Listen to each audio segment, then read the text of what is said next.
Do you have bunions? Do you know someone that has bunions? Today we're going to be talking about how bunions develop to begin with and what you can do to remedy the situation. For those of you that are new to my channel, my name is Annette. I'm a posture specialist, and this channel is dedicating to teaching you what are the true causes behind injury, chronic pain, and poor posture. Did you know that 83% of adults worldwide have some kind of foot disorder?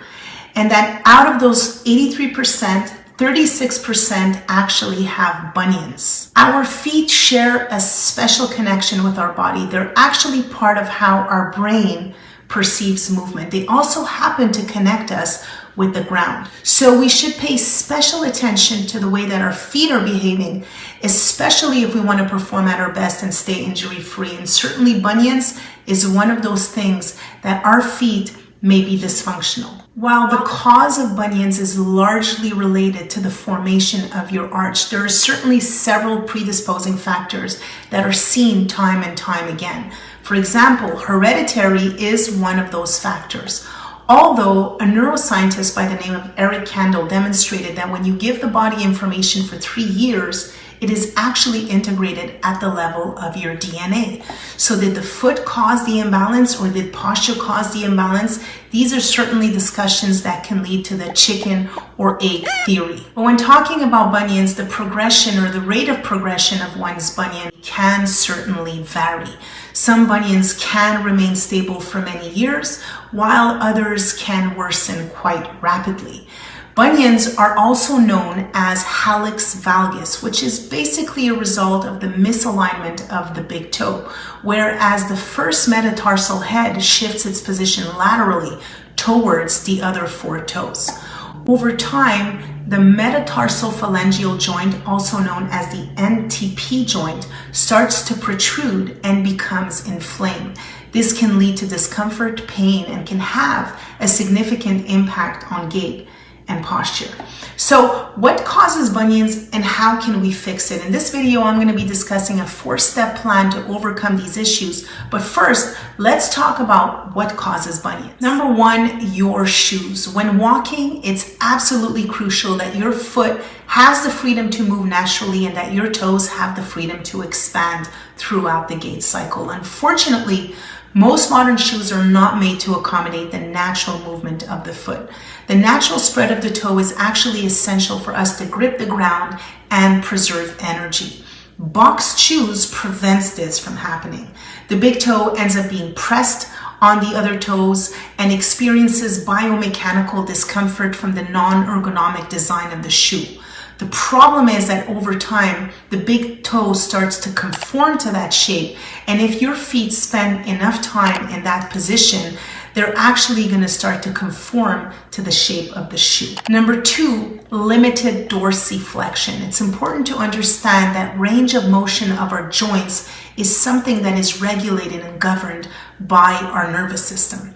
So working on a nervous system or a brain-based approach is always going to have a greater impact on range of motion and certainly on our ankle joint. Now, in the terminal phase of the gait cycle, right before the foot lifts off the ground, the ankle dorsiflexes.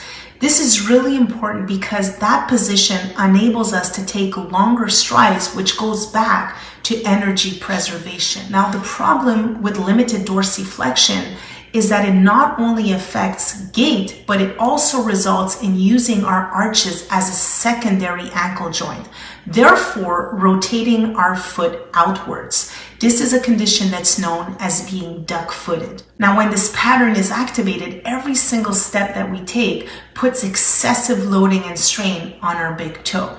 We cover ankle mobility in our foot mechanics and gait cycle in much greater detail, where we show you how to test to see if you have an asymmetry with your feet and if your feet are actually affecting your lower body, your body mechanics, and how to overcome foot imbalances that lead to partial asymmetries. We've also included a variety of mobility drills to attack any kind of restriction of this type of condition. Number 3 are flat feet. In a normal foot, the loading pattern and the development of the arch keeps the big toes pushed towards each other. This helps us maintain proper alignment from the midfoot all the way to the tip of the toes. However, when the midfoot collapses and when the arch changes to a concave shape, the big toes are loaded in a way that pushes them apart from each other onto a misaligned shape, which is what causes the hallux valgus. I've done many previous videos about the causes of flat feet, and I'll put a link in the description below. All right, so now that we've covered the three main problems, let's talk about the plan to resolve these issues and hopefully improve the misalignment of your feet. Solution number one, wear appropriate footwear. Wear shoes that are built to accommodate your foot. Tight and rigid shoes will block sensory input from the ground and will not accommodate the natural movement of your foot and the natural toe spread of your toes. An easy way to test to see if your shoes are too small are simply to place your foot on top of a shoe, and a good shoe should allow you to comfortably fit all of your toes, and you actually should have a little bit of an extra room to accommodate the toes. If you find that your toes are over the shoe, then the shoes that you have may be too small for your feet. Solution number two, work out the muscles of your foot. There are many exercises that can be done to work out the muscles of the foot and to work out your toes. So to work out your toes, place your foot firmly on the ground and try to raise just your toes.